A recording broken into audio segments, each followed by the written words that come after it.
Hello and welcome to GeNa. In this tutorial I'll take you through painting with GeNa 2. So here I have a terrain that I created with Guy using the random terrain generation feature, and what I'm going to do is go down to this nice little central area here, and the first thing we'll do is we'll set up some fences. So we'll right click GeNa, add spawner, and then with Gaia we've got these awesome samples from 3D Forge, and I'm going to grab the fence sample and drop it onto GeNa. GeNa has now added that as a prototype, so it's a P for prefab and conform to terrain, which means we want the fence to follow the height and slope of the terrain, and that's going to spawn at 100% size. So that's all good. Now in our advanced settings we've got some things like light probes and spawn optimizers.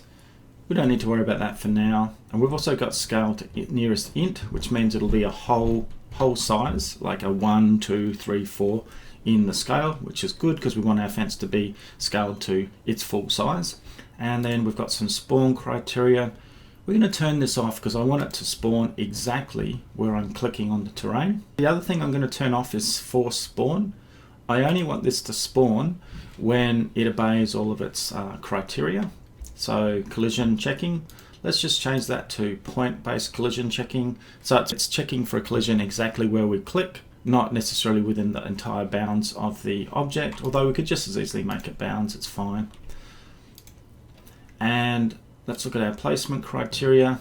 Now this needs to change. This is set up for more organic sorts of things like trees and rocks and so on. We're doing a fence, it's a very structured thing.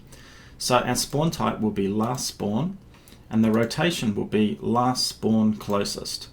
So basically as we go across the terrain, we will spawn near the last spawn, and we will rotate to the closest point of that last spawn, and we want the scale to be 1, because we want our fence to be at its full size. Now we look at the actual spawn overview itself. We're not going to do a single spawn, we're going to do a painted spawn. You notice the flow rate is set to 2.75. The flow rate is the distance between each attempt to spawn as we move along through the terrain, and it's picked that up automatically from the size of the object itself. When GeNa spawns, there's a throw distance, and for organic things, we want a tree, and then a tree, and then from that tree another tree, and that tree another tree, and then that one, and so on. We're doing a very structured thing and we're in complete control, so we'll set that throw distance to 0. And then the spawn range, because this is actually very, very contained, we'll set that to 1. Okay, so let's have a look at what happens here. Now this is going to be wrong, but I'm showing it to you really to show where the confusion might come. So if I hit Control and drag along, you notice all the rotations are still incorrect. So the way GeNa does rotation is it's based on, it sort of goes from top to bottom. So this is where we're placing things, that's all good. And if we look at our placement criteria, this is how we're rotating, and we're actually controlling the rotation from the last spawn. But the thing is, GeNa typically is set up for organic things like trees, rocks and so on. And inside of our prefab here, we've actually got by default an additional random Y rotation, so around the Y axis. For trees and rocks and things that's good. For what we're doing, it's not, so we'll set that to 0. So basically don't do any other rotation. This positional offset's based on the prefab itself, it's automatically calculated. Scales are all the same, so let's see what we can get now. Cool, so now we've got a nicely placed fence. Notice I'm going fairly slow here. That's because when you're painting, it needs a bit of a higher definition. Now sometimes you get some odd rotations in there.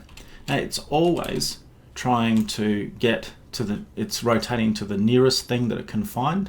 And sometimes you go around corners that's not 100%, but mostly it's pretty good. The other thing, if you start to get sort of this zigzag effect, that can be because you're actually trying to place things too closely. So let's decrease this, for example, and I should be able to demonstrate that.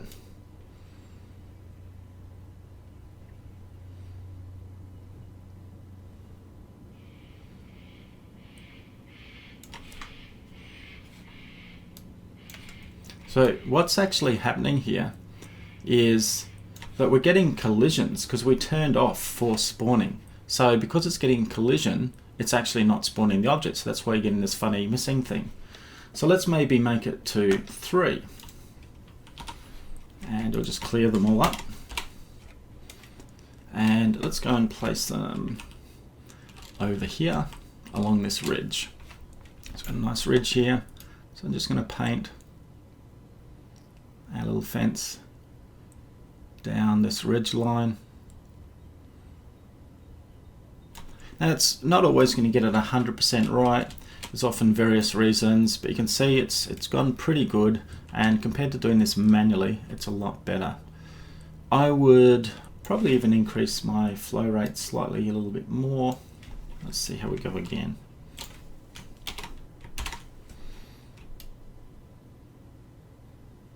There we go, that's looking pretty good now.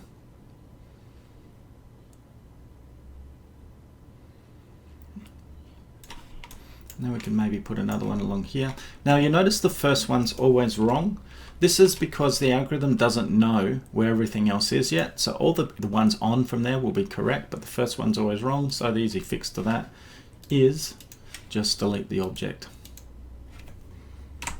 There you go, or manually change it yourself. So the next thing I want to move on to is painting with trees. We'll add another GeNa spawner. And I've childed it to that, I don't want that. And we're going to add a tree. Now by default, if you've got trees set up in your terrain, which we have, we've got our standard old speed trees, GeNa will pick them out of the terrain. So that's add tree, add grass, that means pick it out of the terrain. And when you drag something onto here, that means it's got to be a prefab or something, that a speed tree, for example. So these will be spawned as prefabs, these will be spawned as terrain objects. So look at our criteria for our tree. It's just standard old tree. If you wanted to choose another tree in the terrain, you could, but we'll leave it with this. And let's look at our spawn criteria. So we're doing bounds-based collisions, and that's minus 0.2. So if you imagine the bounds of a tree, minus 0.2 means allow collisions to come in a bit, and this allows you to get some overlap between your trees. We're going to check our height. We're going to turn off check height, and we're going to turn off check slope because I want this thing to go exactly where I want them to go. And let's look at our placement criteria, organic, ranged. Yep, I'm okay with that. Now let's look at our spawn mode. Again, we'll change it to paint. And it's picking up this flow rate from the size of the tree. If we go into our detail here, GeNa will actually give you the dimensions of the object that you're spawning. And that's quite useful sometimes when you want to set up a precise slice on the spawn. So I'm going to drop that down to 5 meters. I'm going to turn off force spawn because I only want it to spawn when all of our spawn criteria are met. And we can turn off all this other stuff because we don't need it. Got a 5 meter paint dimension. We're going to turn off the throw distance in the spawn range. So now it's going to paint every 5 meters. So let's have a look at that.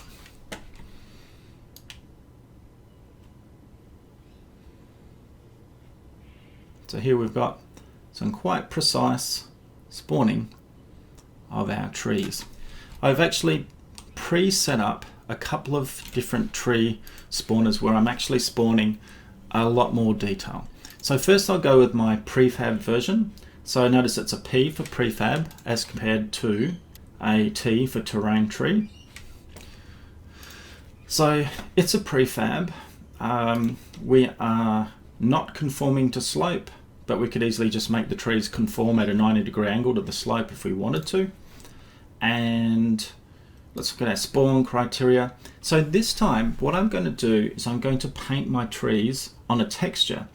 And it's going to basically, wherever I shift click, you can notice as I'm doing that, the texture is updated because it's picking up the texture. And if you look at how the selection is growing here, as I change the texture range, this makes this more or less accurate. I'll give you a better example, maybe here. So if we increase the range, we start to allow other textures to come through, or if we decrease the range, so we want this texture to be fairly strong, then we're only selecting where that texture is. So notice that on the rock, on this, on that, they're all different textures, so they select for different areas. And this is a really key point to the way GeNa works. GeNa is powerful because when you sample your environment, it uses that to determine where things could possibly go. And then it uses these placement criteria and the overall settings to work out in that area where could we possibly place things, and the various algorithms that do that. So we've got our bounds collision, so we can have overlap trees, but we are selecting for textures. So I'll finish off telling you about the rest of the criteria. So just organic range, this is the default stuff. And then we've got paint mode, we're every 5 meters. We've got a throw distance. So even though as we drag over here, every 5 meters, GeNa will do another spawn, that spawn has a throw distance of 17 meters and a spawn range of 75 meters. So from that point where it spawns, we can have stuff spawned at a potential range of 75 meters around it. And then when we are using the organic algorithm, when we place a tree, it can be up to 17 meters, 17.1 in this case, from where we were spawning. So here, up to 17 meters could get us a tree here, for example. So we spawn that tree, and then from here, the next time we go to spawn up to the instances that we're going to spawn here, between 10 and 30 instances of those trees, it'll then up to 17 meters spawn the next one. So now we've got a tree here and a tree here, and the next iteration through, this one will get a chance and this one will get a chance. And it's the way things grow in nature. They organic, as you know, as the parent grows to maturity, it chucks a seed and so on, and things grow out. So this algorithm works in that sort of a way. It'll spawn between 10 and 30 instances. So let's have a look at that. So you can see what's happening here as we're spawning just on this texture.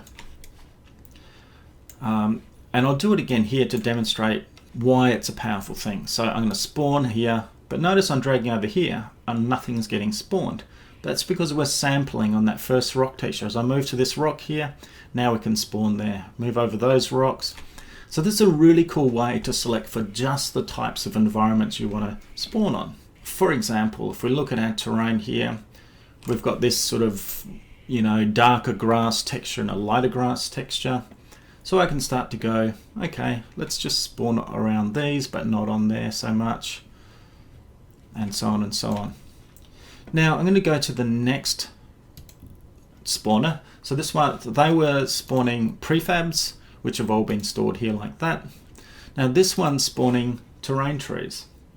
Actually, I'll just show you, how do we know it's a prefab? Because it's a P. How do we know it's a terrain tree? Because it's a T. So let's look at how this one's set up. Advanced settings, turned off for spawn, because we're obeying those spawn criteria. And let's look at our spawn criteria. So this time we're checking height. The minimum height is above 50 meters because we don't want to spawn down below sea level. So if we change that, you get our little sea level visualization there. You can turn that off if you don't want to see it. And then our maximum height is 1,000 meters. We can actually visualize our max height as well. So you can actually spawn right between a certain height range, between 50 and 108 meters. Let's just turn that off or get it out of the road. And then there's a height range. These ranges are within the overall range. So if you click at, say, 30 meters, that will go from 25 meters above 30 meters and 25 meters below, so that the overall range is 50 meters. So, you know, it's essentially plus or minus 25 meters from where you're spawning. And the slope is plus or minus 15 degrees, or an overall range of 30 degrees from where you're spawning. So we're checking slope, and we're checking our minimum height, and we're also got a height range. So the cool thing about this is when we spawn this, it's going to be very specific. From where you first sample, it's only going to find fairly similar terrain when it spawns. And I'll show you that in a second. Placement criteria, standard or default organic. And we're painting, the flow rate is 25 meters. So as we drag, every 25 meters we'll instigate another spawn. The throw distance for each individual tree is 27 meters, and the overall range for all of the tree instances is 94 meters. And there'll be between 14 and 30 tree instances spawned per spawn instance as we drag ourselves along. So let's go and have a look at this. We'll use this as an example of showing how this spawn criteria has been enforced here. So I'll go control click and drag some trees here. They don't go on the side of the mountain though, which is cool. That's exactly what we want. And we started here, but we went down to there and we noticed nothing spawned. That's because we're now outside of that height range. So this is a 2 kilometer terrain. Let me show you how quick and easy it is to populate your 2 kilometer terrain. I'm going to zoom out here and just start painting.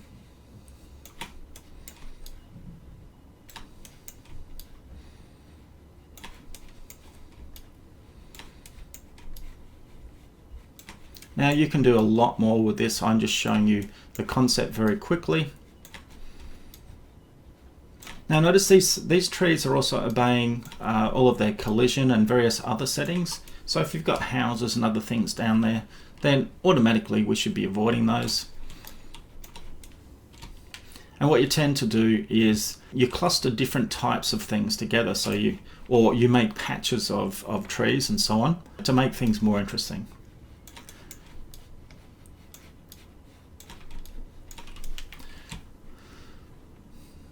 I've also, with this one, I've actually put a lot of distance between the trees. If we look at our spawn criteria, I've said I don't want trees to be colliding, so it's plus 0.17. So that means that's why here you've got nice clustered trees, but these ones aren't very clustered at all. And that's because of the way I've set it. So if I drop that down to minus 21, you will now start to get really densely clustered trees. And that's a nice way to add a little bit of variation as well. What we've seen is various types of painting. We've done fences, we've done trees in various configurations.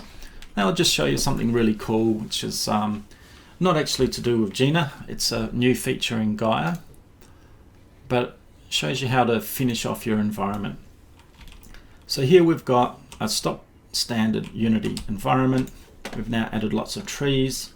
I'm going to go into Gaia and hit create player, post effects, and watch what happens. All of a sudden, we've got a nicely set up scene. We've got fog, we've got post effects. Let's go and see what we can see in game. We're now in this forest we've just created. So let's just have a quick look. Just get Gaia out of the road. Notice the frame rate. We're getting quite a good frame rate, even though this is quite a big and dense scene. It's 2 kilometers. Here's our fence we created. Looking rather cool. We never did fix those little edge bits up, but again, quite a simple thing to do. So let's go and have a look down at the sort of height that you would get as somebody walking through the scene. And I'm going to zip along here because I want to show you the water we've added with the latest release of Gaia. So notice how the water is blending nicely with the horizon. And we'll go down here, put our cool trees, and let's go and have a look under the water. This is new water that comes with Gaia 1.9, and it's actually become one of our favourite features. One of the interesting things about this water is we do some smart things with reflection probes, and we've really increased the performance of it. If I go back into Gaia, I'll show you some of the lighting as well. Window, Treasure Worlds, Gaia. We can do this in real time, which is rather cool. Go into our GX. So our skies, these are samples of something that's coming soon. So we can go to morning and then say evening. So we can quickly change the feel of our environment. Notice we've included sounds now with Gaia, and we can also change our water. We can go from the current style to maybe clear blue, deep blue, toxic green, cyan. Let's go to deep blue. Let's go back down under the water. So as you go under the water, the fog also changes. And yeah, hopefully that's given you a good sense of painting and how we can quickly do an entire 2-kilometer island with a huge amount of control with the latest version of Gaia and GeNa. Thanks for watching.